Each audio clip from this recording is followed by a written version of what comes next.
Halo, kembali lagi bersama saya Mitchell.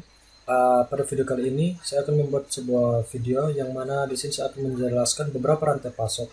Uh, Tujuan saya membuat video ini untuk melengkapi uh, UTS pada sebuah mata kuliah. Uh, kita terus terlalu lama-lama. Saya akan menjelaskan beberapa rantai pasok uh, dalam melengkapi UTS mata kuliah tersebut.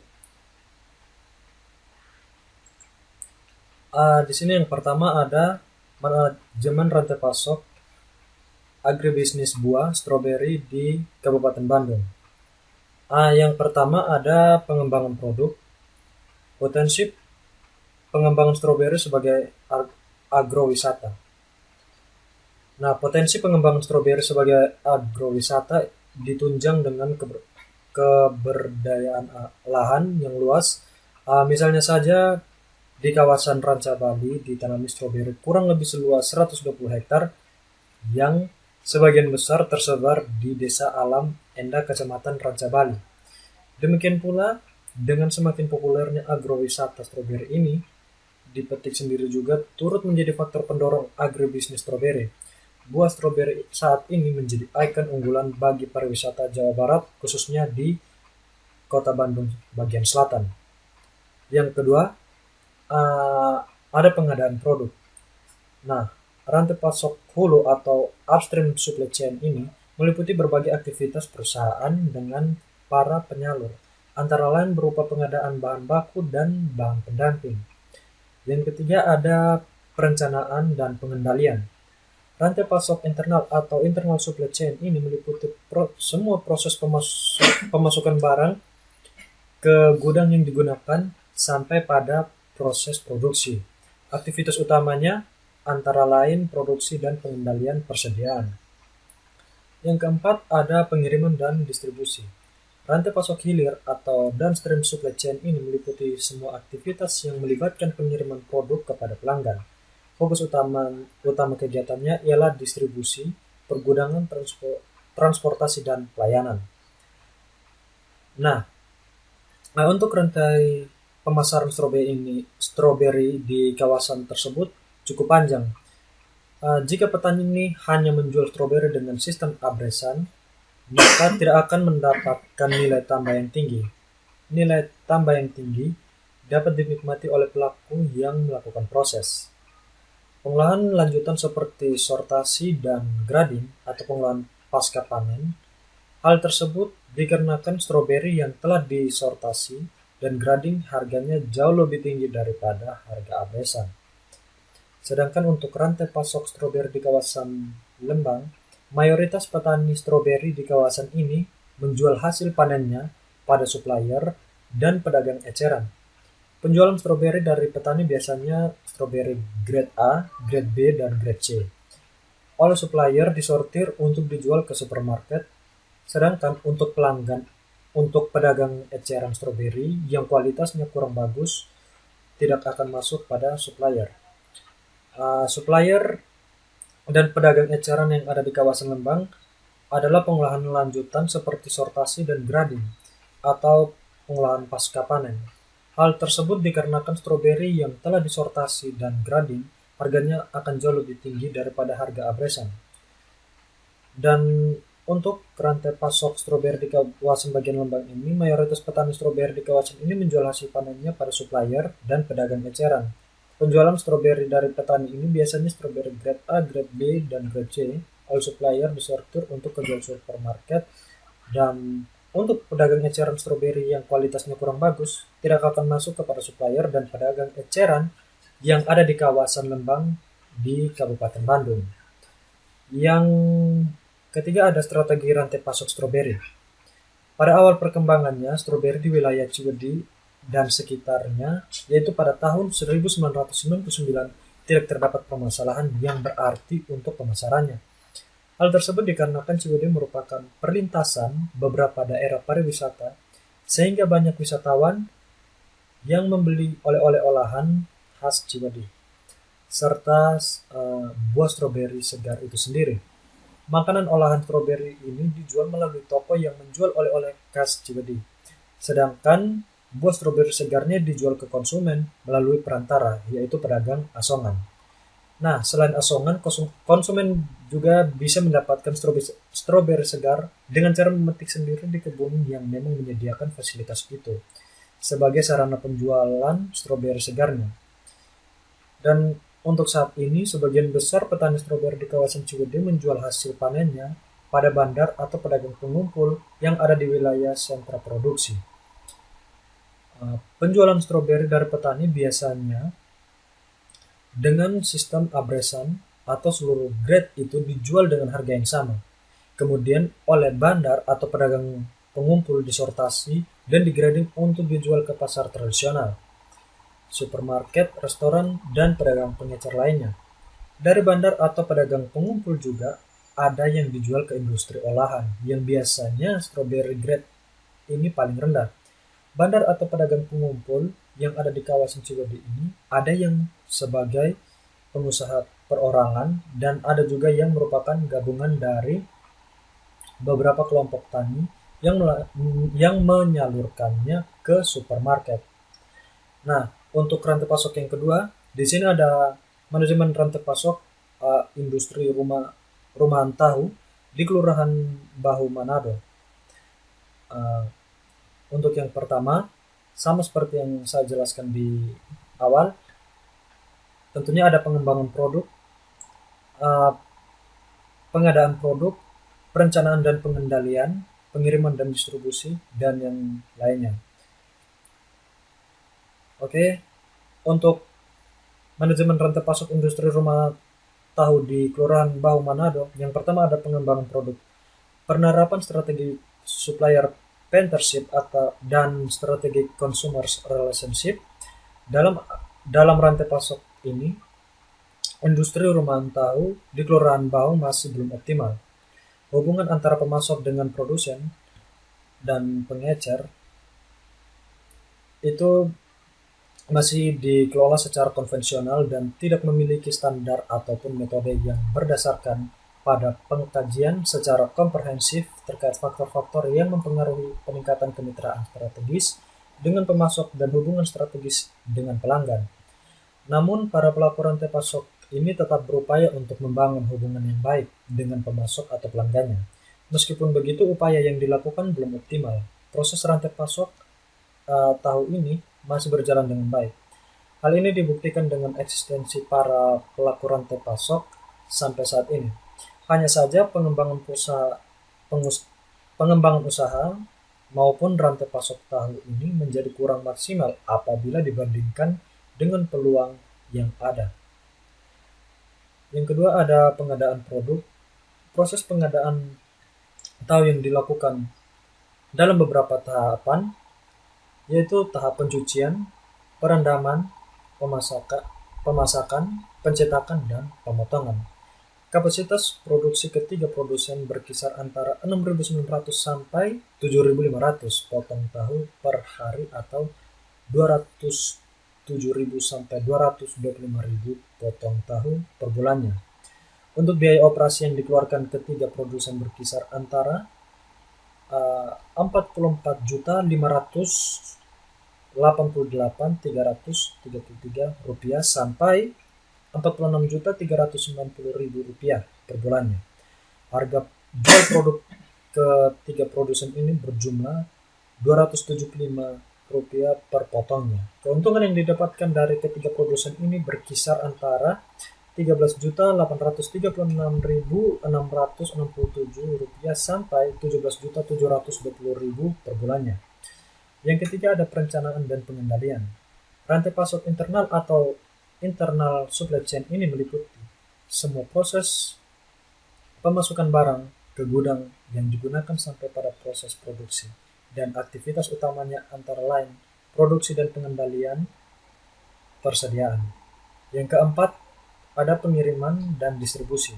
Rantai pasok hilir atau yang dikenal sebagai downstream supply chain meliputi semua aktivitas yang melibatkan pengiriman produk kepada pelanggan, dan fokus utama kegiatannya ialah distribusi, pergudangan, transportasi, dan pelayanan. Di sini ada yang saya akan jelaskan ada aliran produk pada rantai pasok industri rumahan tahu di Kelurahan Bau, Kota Manado ini merupakan aliran yang mengalir dari hulu atau upstream ke hilir atau downstream. Bibit kacang kedelai ditanam dirawat, para petani kemudian dipanen dibentuk kacang kedelai. Kurangnya ketersediaan kacang kedelai para petani ini sering menjadi masalah dalam rantai pasok. Dan untuk aliran keuangannya pada rantai pasok industri rumahan tahu di Kelurahan Bahu Kota Manado ini merupakan aliran yang mengalir dari hilir atau downstream atau ke hulu atau upstream. Konsumen akhir membeli produk tahu dengan harga 5.000 untuk paket potongan kecil, yang mana untuk paket potongannya sebesar 5 potong dan 5.000 untuk satu bungkus ampas tahunya. Untuk aliran informasi pada rantai pasok industri rumahan di Kelurahan Kota Manado ini, antara lain rantai pasok informasi diberikan adalah informasi tentang harga produk, kualitas produk, persediaan produk, dan jumlah pembelian. Pelaku rantai pasok dari arah hulu maksud saya akan memberikan informasi tentang harga produk, kualitas, dan persediaan produk. Sedangkan pelaku rantai pasok dari hilir akan memberikan umpan balik seperti negosiasi harga, apresiasi atau pengumuman tentang kualitas produk dan jumlah yang uh, pesanan serta pembeliannya.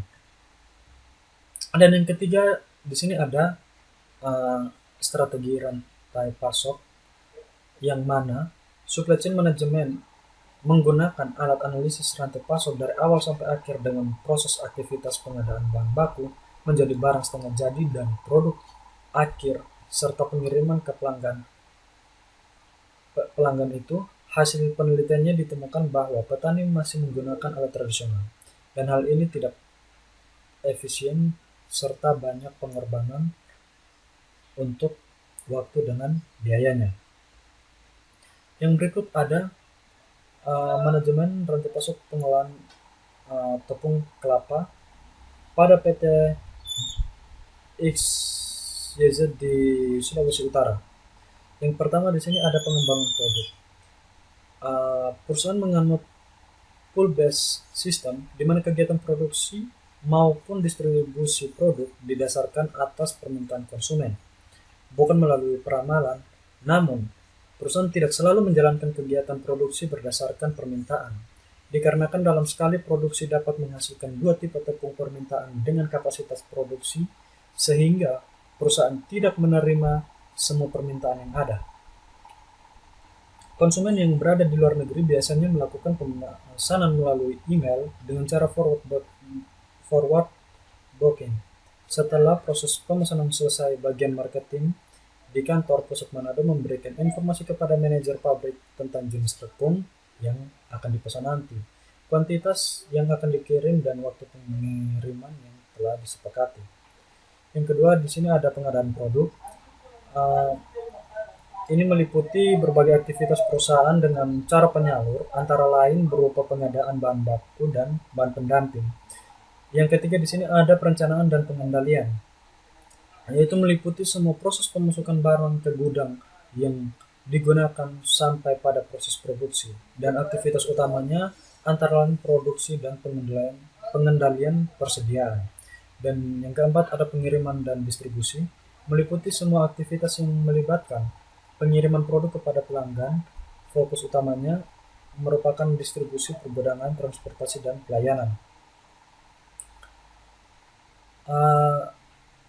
Di sini ada supplier, di mana supplier ini membeli kelapa dari beberapa petani kelapa yang berada di sekitar wilayahnya dengan kisaran harga beli 1.000 sampai 1.500. Supplier bahan baku berasal dari daerah Tombatu, Kelabat, Dimembe, Kabima, Wori, Kamangta, Jalan Sea, Taratara, Sonder, Senduk, Dulo, Magelang, dan Moli Bago. Bahan baku kelapa dipasok setiap hari dan kuantitas pasok tergantung pada kemampuan masing-masing pemasok, lalu didistribusikan ke pabrik untuk diproduksi.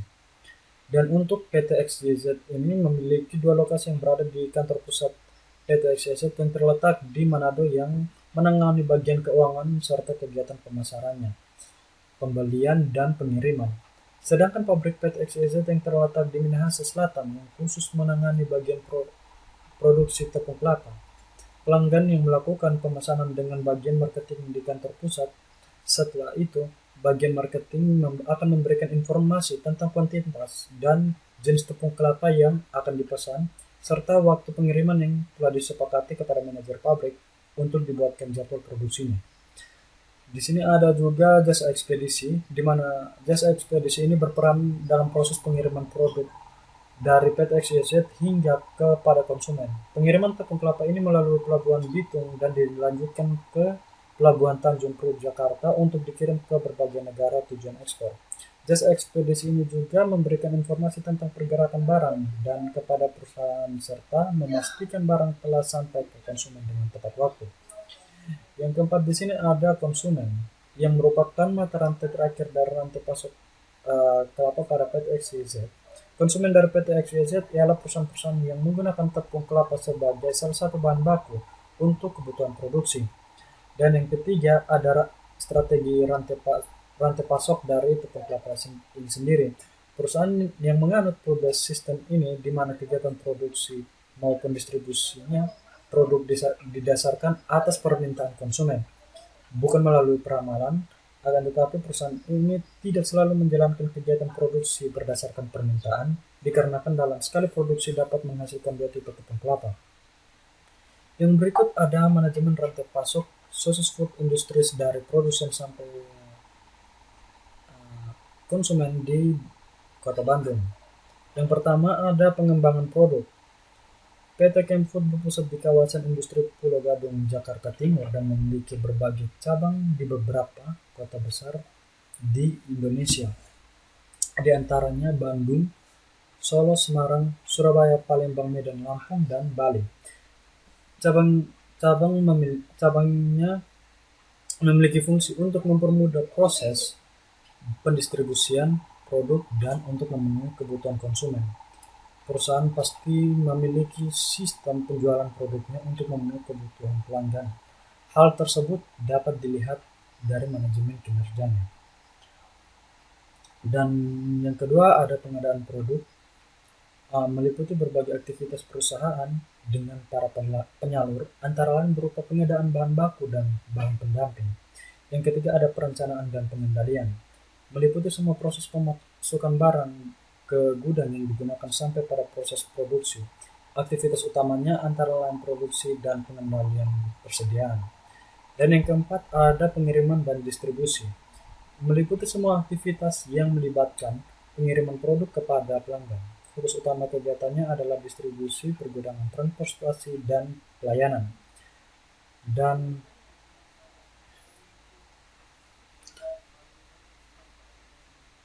untuk skema aliran rantai pasoknya, penerimaan produk dari PT Kemfood ke beberapa segmen memperhatikan beberapa hal penting, diantaranya pengecekan bukti pemesanan, yaitu bukti tanda barang yang diterima, pengecekan kondisi fisik barang yang dipesan dengan metode acceptance sampling, yaitu dengan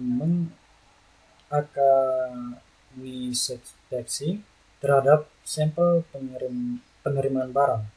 Transportasi yang digunakan sesuai dengan tingkat kepentingan. Ruang lingkup rantai pasok dalam pengadaan produk PT Kemfood yaitu produksi atau proses produksi, inventory atau persediaan barang, location, transportasi, dan informasi. Yang ketiga ada strategi rantai pasok dari source ini sendiri. Strategi objektif dalam pengukuran kinerja balance scorecard yang mencerminkan baik buruknya kinerja rantai pasok berkenan dengan pelanggan, yaitu kualitas produk dan kualitas pelayanan yang diterapkan perusahaan. Berdasarkan pendapat tersebut dapat dikemukakan dalam strategi objektif perspektif pelanggan dalam rantai pasok, yaitu kualitas produk dan kualitas layanannya.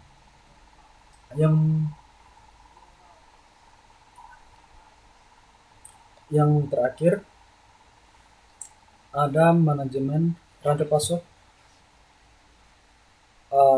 pendistribusian ikan bandeng. Yang pertama ada pengembangan produk.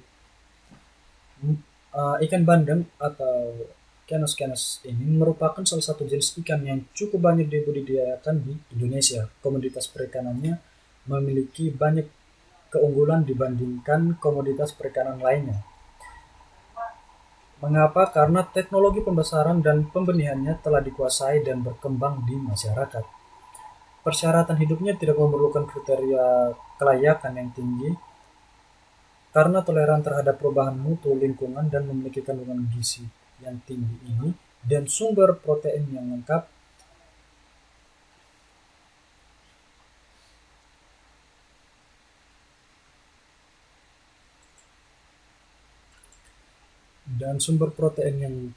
Dan penting bagi tubuh serta meningkatkan pendapatan masyarakat. Ikan bandeng ini juga dapat dibudidayakan di air payau, tawar, dan laut dalam kisaran salinitas antara 8 sampai 105 ppt. Kandungan gizi pada setiap ikan akan berbeda, tergantung pada faktor internal dan eksternalnya. Faktor internalnya berupa jenis atau spesies ikan, jenis kelamin, umur, dan fase reproduksi pada ikan. Yang kedua ada pengadaan produk, yaitu meliputi berbagai aktivitas perusahaan dengan para penyalur antara lain berupa pengadaan bahan baku dan bahan pendamping. Kemudian yang ketiga ada perencanaan dan pengendalian, meliputi semua proses pemasukan barang ke gudang yang digunakan sampai pada proses produksi. Aktivitas utamanya ialah produksi dan pengendalian persediaan. Yang keempat ada pengiriman dan distribusi, meliputi semua aktivitas yang melibatkan pengiriman produk kepada pelanggan, dan fokus utama kegiatannya ialah distribusi, pergudangan, transportasi, dan pelayanan. Untuk aliran jaringan rantai pasok ikan bandeng ini, khususnya di Sidoarjo, dimulai dari persiapan hingga proses penangkapan memerlukan waktu 1-3 hari. Dan nelayan tambak langsung menjual ikan bandeng kepada pemborong melalui TPI. Untuk harga ikan bandengnya per keranjang rata-rata 900.000 dengan berat 50 kg. Dan untuk pedagang besar memasok ikan bandeng ke pengecer atau pedagang kecil dengan harga 20.000 sampai 23.000 per kilogramnya. Dan bagi nelayan, adanya pabrik yang memberi keuntungan karena nelayan tidak hanya menjual ikan bandeng ke tempat pelanggan saja, tetapi juga menjual ke pabrik, sehingga nelayan tidak menderita kerugian di lapangan ikan bandeng melimpah. Dan nelayan ikan bandeng ini di Sidoarjo hanya menjual ikan bandeng di tempat-tempat yang sama saja dan tidak keluar dari pelelangan untuk mencari pembeli atau pemborong. Nah, untuk pemborong pabrik dan pedagang besar itu didatangi nelayan untuk membeli ikan bandengnya. Yang ketiga ada strategi rantai pasok. Nelayan sebagai pelaku pertama yang kemudian ikan bandengnya didistribusikan ke tempat pelelangan ikan atau TPI.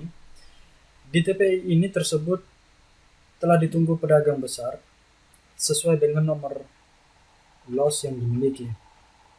Pedagang besar merupakan pedagang yang membeli ikan dari nelayan dalam jumlah besar dengan jenis ikan tertentu. Pada umumnya pedagang besar membeli ikan bandeng untuk kemudian didistribusikan ke perusahaan manufaktur, ke pasar-pasar tradisional dan pedagang kecil. Objek pendistribusian ini dipilih berdasarkan tingkat kebutuhan ikan bandeng dan juga tingkat harganya. Pedagang kecil atau juga biasa disebut pedagang eceran ialah pedagang ikan yang menjual ikan dengan jumlah sedikit, dilakukan di pasar-pasar tradisional maupun dengan menggunakan motor atau bak keranjang untuk menjajakan dagangannya. Pedagang kecil biasanya menjual ikan tangkap segar ini ke konsumen tingkat akhir secara langsung. Dan dalam menyalurkan produk nelayan, tidak berhubungan langsung dengan konsumen terakhir, melainkan pemborong dan tempat pelelangan ikan yang merupakan konsumen langsung bagi nelayan. Terdapat dua jenis pemborong bagi nelayan, yaitu pedagang besar dan pabrik. Nelayan merupakan supplier utama yang mensuplai ikan bandeng kepada pihak pemborong, dan nelayan juga mensuplai atau memasok hasil tangkapannya kepada pemborong melalui TPI. Dan terdapat perbedaan antara pedagang besar dan dengan pabrik dalam proses transaksi dengan nelayan. Dan jika pihak pedagang besar harus datang ke TPI untuk membeli atau mengorder ikan bandeng dan harus mengikuti proses lelang untuk mendapat kesepakatan harga, maka pabrik tidak perlu mendatangi TPI dan mengikuti proses pelelangan dikarenakan sudah mempunyai kesepakatan sebelumnya dengan nelayan. Dan juga pabrik untuk nelayan merupakan pemborong yang sudah menjadi pelanggan tetap bagi nelayan, dan sehingga dalam prosesnya nelayan akan mengantar ikan bandeng kepada pabrik. Pada kesempatan terakhir ini mungkin hanya ini yang bisa saya jelaskan dari rantai pasok yang saya ketahui dalam melengkapi tugas UTS saya. Sekian video dari saya. Terima kasih.